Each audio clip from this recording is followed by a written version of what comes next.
Hello, and welcome to the Emergency Traffic Podcast, where we explore the line of duty deaths of firefighters and paramedics to learn from these ultimate sacrifices. These podcasts are a brief synopsis of the events that we've obtained from official reports and published stories. We wanted to provide an easy and convenient method for today's firefighters to quickly learn the lessons of past line of duty deaths and possibly prevent them from happening again. You can follow us on Twitter at podcasttraffic.twitter.com or email us with your comments and thoughts at emergencytrafficpodcast@gmail.com. I'm your host, Paul Prevost. I'm a retired Deputy Fire Chief in Western Canada, and please welcome my co-hosts, Doug and Dirk. These fellows are career firefighters in a large metropolitan fire service here in Western Canada. Hey, hello, Doug, and hello, Dirk. Hello. Hey, Paul. Hey.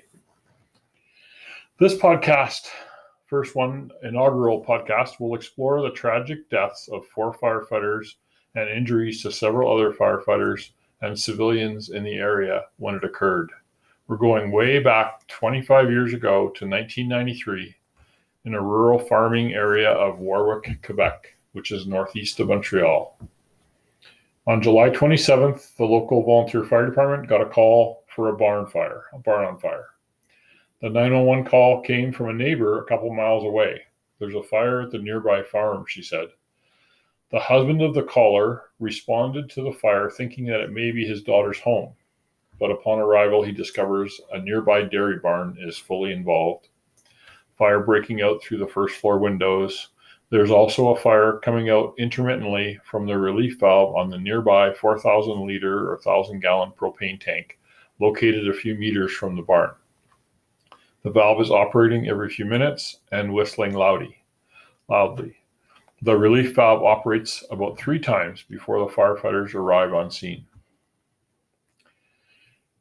We were just talking tonight at supper, Dirk, about a fire in one of the cities where you work, where a propane tank, it was a construction site or something? It was a construction site, yes. And propane tank levied and blew up and ricocheted and almost hit a firefighter. So It was a pretty close call. Yeah. So that's kind of why we're doing these podcasts, right? Just to wake people up and to think about these hazards when they respond to a scene. Now, unfortunately, I couldn't find a lot of background on the Warwick Fire Department from back in 1993. From the pictures I found in some old news videos, it shows a 2-door commercial side mount fire engine, likely with a 4,000 liter minute pump and a 2,000 liter tank on the scene. From the reports that I have read, there was also a water tender that responded, and the firefighters were preparing to set up a portable water tank for supply upon arrival. Typical rural in the 90s, there wasn't a lot of big pumper tankers or apparatus that had large water tanks, and Warwick's a very small town. It might have been a secondhand unit from a city or something like that, which typically a city's 2,000 liter tank is pretty normal, and then you have a tender or a tanker coming for more water supply, right? Even today, lots of rural fire departments, all you're getting is a engine and a tender, maybe 4 doors on the engine, maybe 4 guys on the truck. Yeah, the 4-door cabs didn't start coming out till in the commercial chassis. They were not common until the 90s, really. A lot of 2 doors. Lots of small places, you don't know what you're getting, right? Right. Response. That's the big problem, is you don't know what you're going to get. And that's exactly the problem these guys faced. There were several investigations completed on the incident, one by the CSST, which is Occupational Health and Safety Agency in Quebec. And there was also a coroner's report and a criminal investigation and a trial on suspicion of manslaughter and arson. But more about that later. The only information I was able to source through was a case summary of the incident and some YouTube news report videos. The fire call came in about 9 o'clock in the morning. The temperature was 21 degrees Celsius with a northeast wind. I got that from Weather Government of Canada. The first arrival on scene was the previously mentioned side mount engine. For the apparatus buffs in the crowd, it's about a 1970s vintage 2-door commercial. Looks like an international chassis with a T-bow body. with the old rack on one side for hanging the turnouts and helmets on the side for the firefighters responding in their personal vehicles to dawn on scene. And from being the 70s, of course, the engine was yellow. The right color for engines, right? Absolutely very not. controversial. My dad actually in the 70s bought a white engine. So, and then subsequently, I've seen pictures. They painted the bottom half of the cab red to make it two-tone, which is personally my favorite. I They kind of like usually the two-tone. switch the colors with the new chief. New chief comes in, new colors come in. That happens, yeah. Yeah, that happens. I know a town in central Alberta, they put a wrap. They wanted the black on top because a lot of places are doing the Chicago style red on the bottom and the black on top. And the town has black in the name. So he said, we got to have some black fire trucks. So they did a black wrap on the top section of the trucks rather than painting them. Looks pretty mean, I think. Must be nice to have a budget for that. Well, it's expensive painting fire trucks. It's like wrapping nowadays is cheap.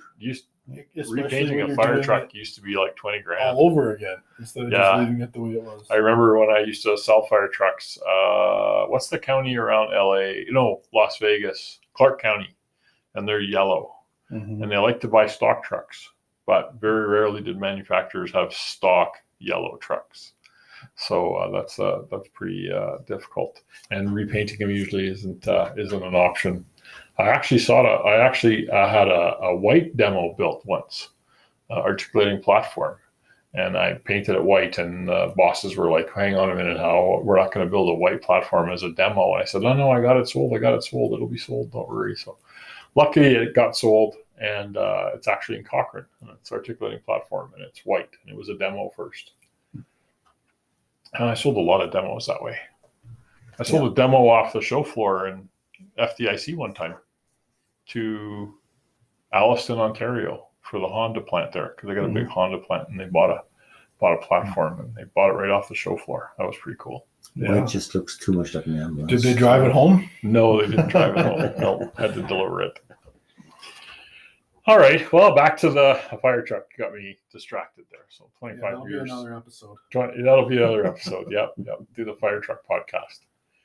So from the investigation, it states that the propane tank was installed on the site at the farm in October of 1992, not quite a year before the fire. The fuel was to heat the barn and supply a hot water tank. It's a dairy barn. The involved part of the structure was a calf barn attached to the dairy barn. The barn was stick-built, sort of class 5 structure with wood stud framing and metal sheeting on the exterior walls and the roof, and the interior walls were covered with plywood, according to the reports I read. It was estimated that at the time of the fire, there was the propane tank was about half full at 2,100 liters or 550 gallons of propane in the tank, 55% of capacity. The fire from the building was impinging on the one side of the propane tank, which was causing the pressure to rise and activate the safety relief valve intermittently to relieve the excess pressure. The venting propane was igniting from the nearby fire, impinging on the tank. So the safety valve would vent, and then the propane would light up and burn off. One must keep in mind that as the venting of the propane is relieving the rising internal pressure of the tank, it also reduces the volume of propane inside the tank. When the propane reaches about 115 degrees Fahrenheit, the pressure rises about 250 psi, and the safety relief valve opens. The reaction is endothermic, which means it makes it cold. So it actually cools the liquid propane temperature, which then can affect the metal of the tank where the propane is in contact, but not the metal in areas above the level of the liquid propane where the fire may be impinging, thereby possibly weakening the metal. The fire response upon leaving the fire station. Okay, so about the fire response. So when they left the fire station, firefighters reported seeing a large column of black smoke, and the response took about 12 minutes.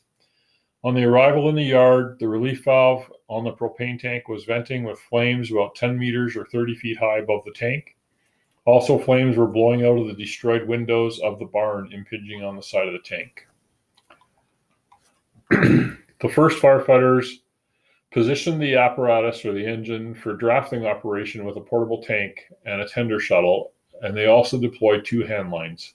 From the pictures, it looks like it must have been the typical Cisco load, we used to call it, probably off the rear hose bed, which was typical for a rural hitch, be some 65 or 2.5 inch line with a leader line Y or a 2.5 by 2 inch and a half Y. Hand lines with nozzles. The nozzles look like the old Imperial PDQ nozzles, which were sort of 70s era. So they were still in service in the 90s on this department. While the firefighters are setting up and donning the gear, etc., some of the firefighters started flowing water streams off of the tank supply. Another firefighter is backing up the water tender to dump into the portable tank. Pretty typical rural barn fire operation. Pull a Cisco and start knocking the fire down. One of the fire streams was directed at the propane tank to cool it from the impinging flames and heat. The other is likely attacking the fire in the barn. During this setup time, the safety relief valve on the tank is operating intermittently for 30 to 40 seconds every 30 to 40 seconds. It does this 3 more times, according to the witness statements, while the water's flowing now for about a minute on the tank. There actually was a brief discussion amongst the fire officers on the scene about the engine placement, and perhaps it might need to relocate the engine to a more protected location. But the tender is ready to fill the porta tank already on the ground, so they're kind of committed to where they stopped. Doug, were you at that fire where I'd started flowing water from a porta tank and the chief got on scene and decided to move the porta tank? I was at that fire, yes. Yeah, and it was about 45 minutes before they got everything going. And they moved. The chief absolutely demanded that we move the portable tank onto the highway so the tankers could dump easily, even though we were in a large yard where large trucks come and there was lots of room everywhere. And the barn burned down. Even though the way we were doing it was perfectly fine. Yeah, that's what I thought. I was so frustrated sitting in that pump panel with no water for about 40 minutes while my friend's farm was burning down. But he's not there anymore, that chief. Big surprise there. Weird. After too long. Yeah. Anyway, but enough on that. Moving on. Then suddenly an explosion or blevy, boiling liquid, expanding vapor explosion of the propane tank. The tank split into 2 pieces, one of which appears to have landed on the rear of the fire engine and the nearby house. The fire engine body was significantly damaged according to the pictures. The other piece traveled through the air and struck a passing pickup truck on the roadway, seriously injuring the occupant. Can you imagine that? You're driving down the road, you're looking at this fire. What are the odds of that? And all of a sudden, boom, this propane tank flies into you and landed right on the cab. A beautiful old 70s Chevy pickup. Anyway, the firefighter directing the hose stream on the tank was propelled by the blast into the side of a building and then 150 feet or 45 meters across the yard, and he was fatally injured upon impact. 3 other firefighters that were donning their gear near the fire engine were also fatally injured, and a few others sustained significant injuries in the area. And several other bystanders, including the first person on scene, the fellow whose wife called it in, was also injured.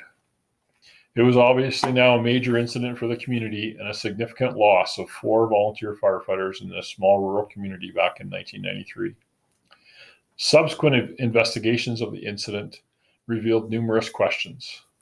As to the response and direction of the fire crews, it appeared that they applied relatively standard firefighting tactics for a small rural structure fire, possibly not a fully involved fire in a large structure, which this barn was. And that's typical. I've read lots of these NIOSH reports where they apply residential fire tactics at a non-residential fire. Like you said, you were talking about that one where you had the Blevy Dirk. Yeah. And they stretch the pre-connects, which everybody does, right? You grab the pre-connect, let's go. You run out of but it's an apartment complex, so you can't get there. So you extend, and then the pump runs in high idle, and you got no pressure, no reach, water. So our problem was we couldn't really cool that tank at all. Not enough. We couldn't get close enough. The radiant heat from the construction site was enormous. Melting siding off a building while firefighters actually applying water to it. I've never seen anything like that before. That fire you were talking about reminded me of, there was a big Earlton condo complex in Calgary that caught fire on a windy, hot May 1996 or something, and condo thing, a whole block of condos under construction. Some were already occupied and some were under construction. It caught fire, and I think Calgary had, 5 or 7 ladders working on that fire. They had every rescue in the city there hauling air bottles and their big Bronto. And they actually, a transformer exploded beside one of the aerials and took out all the glass in the truck. And some of the other aerials, the compartment doors were bowed out from the heat, you know. So are we going? The lights are flickering here. Anyway, yeah, those a lot of fuel, right? Those buildings under construction, a tremendous amount of fuel. Yeah. This wasn't a building under construction, although a barn is almost, because typically the inside's exposed and stuff like that. So yeah, so anyway, these tactics they used, how we see that in many line of duty death reports, employing residential tactics in a commercial or industrial setting. We tend to do what we're used to. We always pull a pre-connect. But remember, for a small rural fighting force, a large barn fire would be a relatively uncommon event. It's not like they'd get these every year.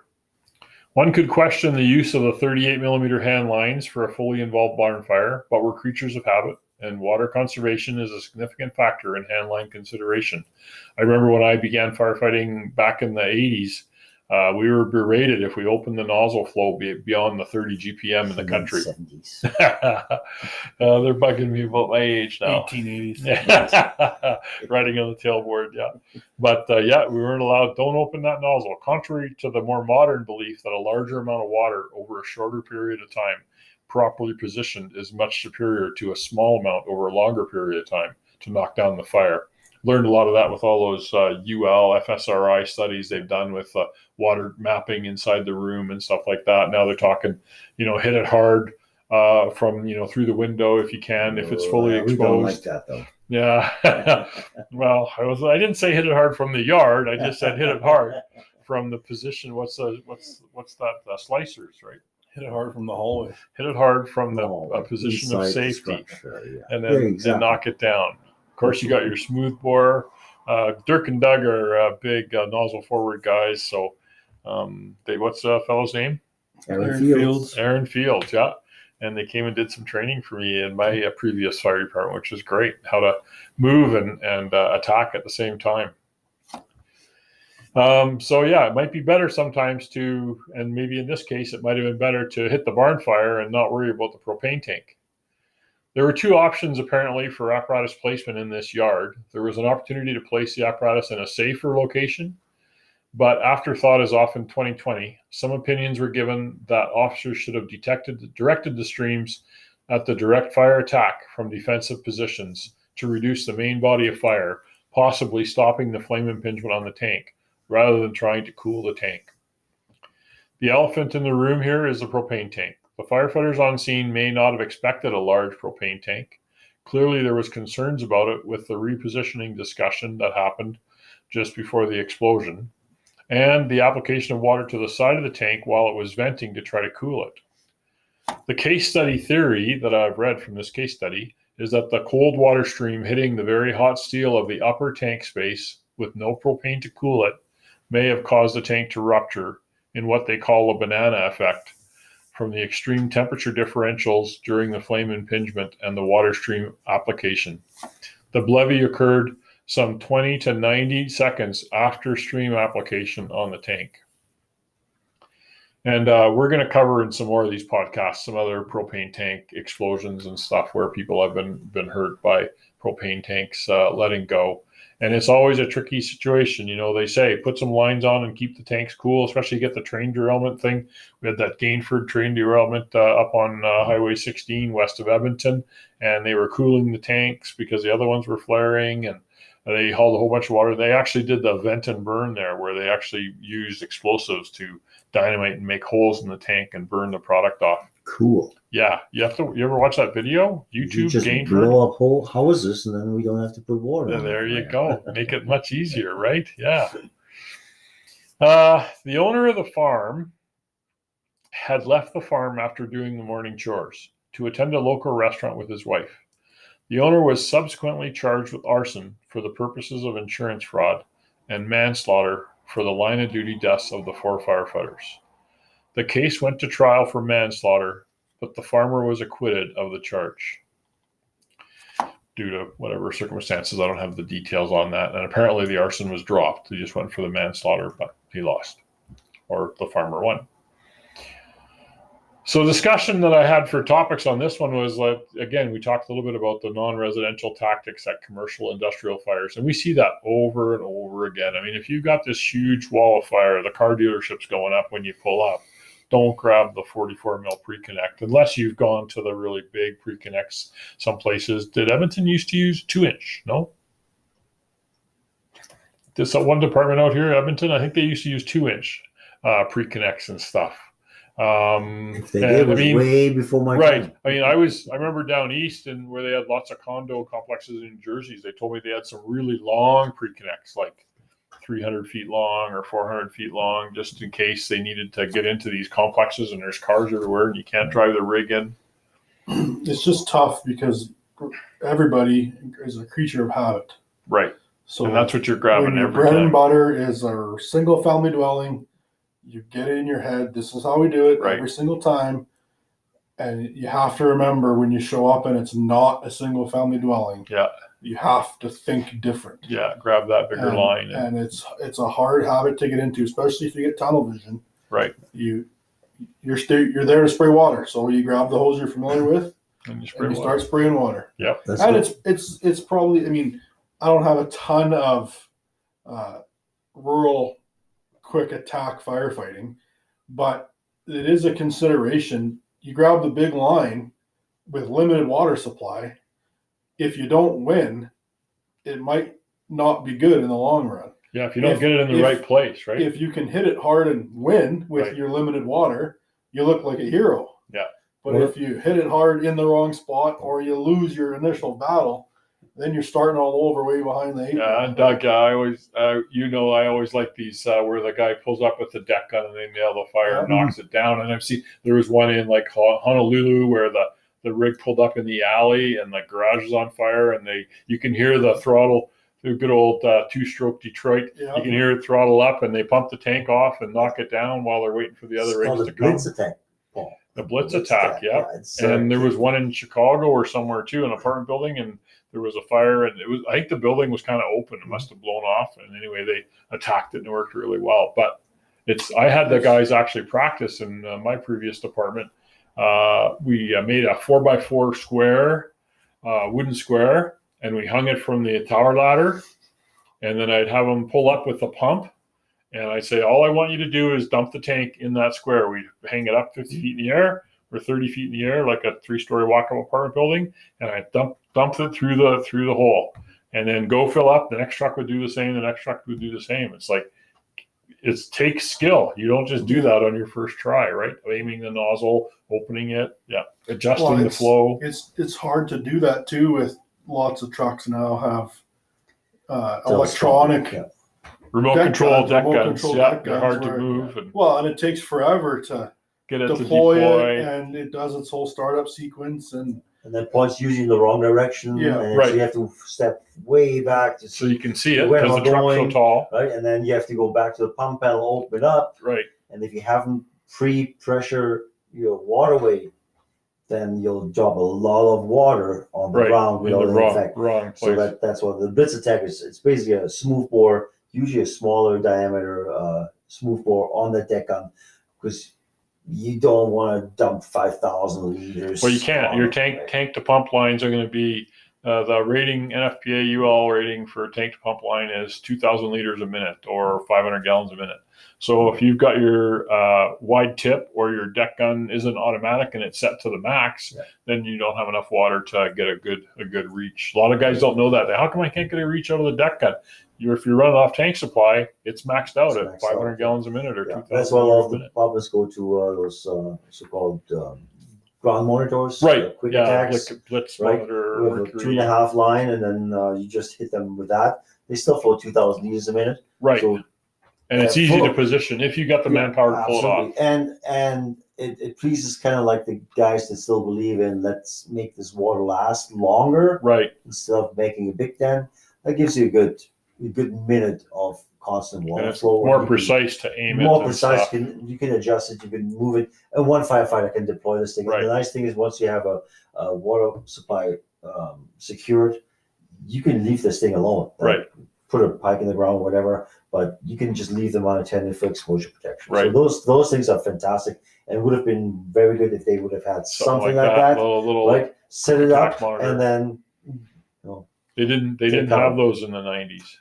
No. They had hose holders. And actually, one of the Western Canadian cities, big cities in Western Canada, had hose holders on the trucks until, about 2000. It would hold a 65 millimeter hose. You kind of pushed it in there and charged it, and it would had little feet, and then you had your nozzle on the end of the hose, and you just leave it. Instead, they didn't buy portable monitors. They just had those hose holders, which I hadn't seen until I got there, and they were still using them. But something like that way worked. Yeah, well, old is new again, I guess. Yeah, like right. Smooth bore same as the today's Blitzfire. Elkhart has one. I can't remember what they call it. And Akron is the Mercury. Mercury Quick Attack. Yeah, and they work good. And TFT has that's a Blitzfire. No brands.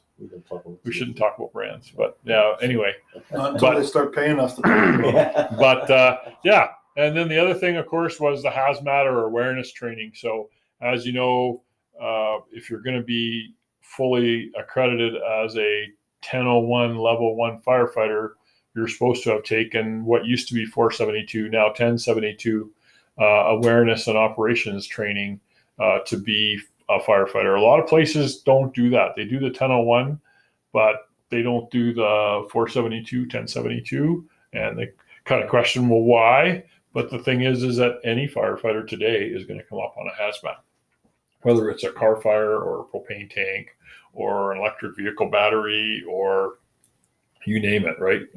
Ammonia at the skating rink, like the Fernie incident where they had ammonia leak, right? I mean, this happened on a farm. Any farm. Any farm you're going to have propane, gasoline, diesel. Facility. Yeah. So that's the big thing, is that really this was a hazmat call and a fire, and that training would have been. It's tough in the volunteer world too, as I should say, the rural world, as opposed to a major city can just either already has hazmat coming automatically based on where they're going, right? Or it's a one radio transmission away, right. Dispatch send hazmat. You get outside the big cities, you don't have that. I mean, you have a phone number you can phone and talk to somebody, but it's hard because I can picture these guys showing up. What are they supposed to do? They don't have a hazmat team coming. They only have so much water. Barn's on fire. There's a fire in front of them. Yep. There's who knows how many guys, and I mean, I don't know what their level of training was or whatever, but firemen want to fix the problem in front of them right now. I've gone to lots of fires where cool a propane tank, cool a gas, the overhead farm tank, whatever. Right. Time of day makes a big difference too. If you approach it, you can see what's going on. Mm-hmm. It was in the morning. It was daytime. But if they come around a big bomb building and all they see is smoke, and they come around, they're basically standing right in front of that propane tank. Like we're very good in backing out of those situations because we can fix it, as Doug said. Right? And they might have a little more personal investment, a little bit, where they might be farmers themselves and say, "We have to save this barn because that's what this guy's livelihood is." Exactly, that's what they're doing, right? They're volunteering to help their people. I was just looking on the list for that other one that's a propane explosion, Albert City, Iowa, same kind of thing. Rural farm propane tank. They show up. 7 firefighters were injured and 2 were killed. Right, we'll do that in a later episode, but it's just easy for it to happen. Okay, good. Well, I hope everybody got something out of this podcast. You guys have anything else to add? No. Our inaugural podcast. We'll see if we can so much about hazmat because I don't like it. Come on. Everybody should. The Hazmat Guys, one of my favorite podcasts. I'm a ropes guy, so you're a ropes guy. TR, you're a big tech rescue guy. All right. Well, signing off. Thanks everybody for listening, and remember you can check us out on Twitter or send us an email to what's the address? emergencytrafficpodcast@gmail.com. Right. Or emergency traffic on Twitter.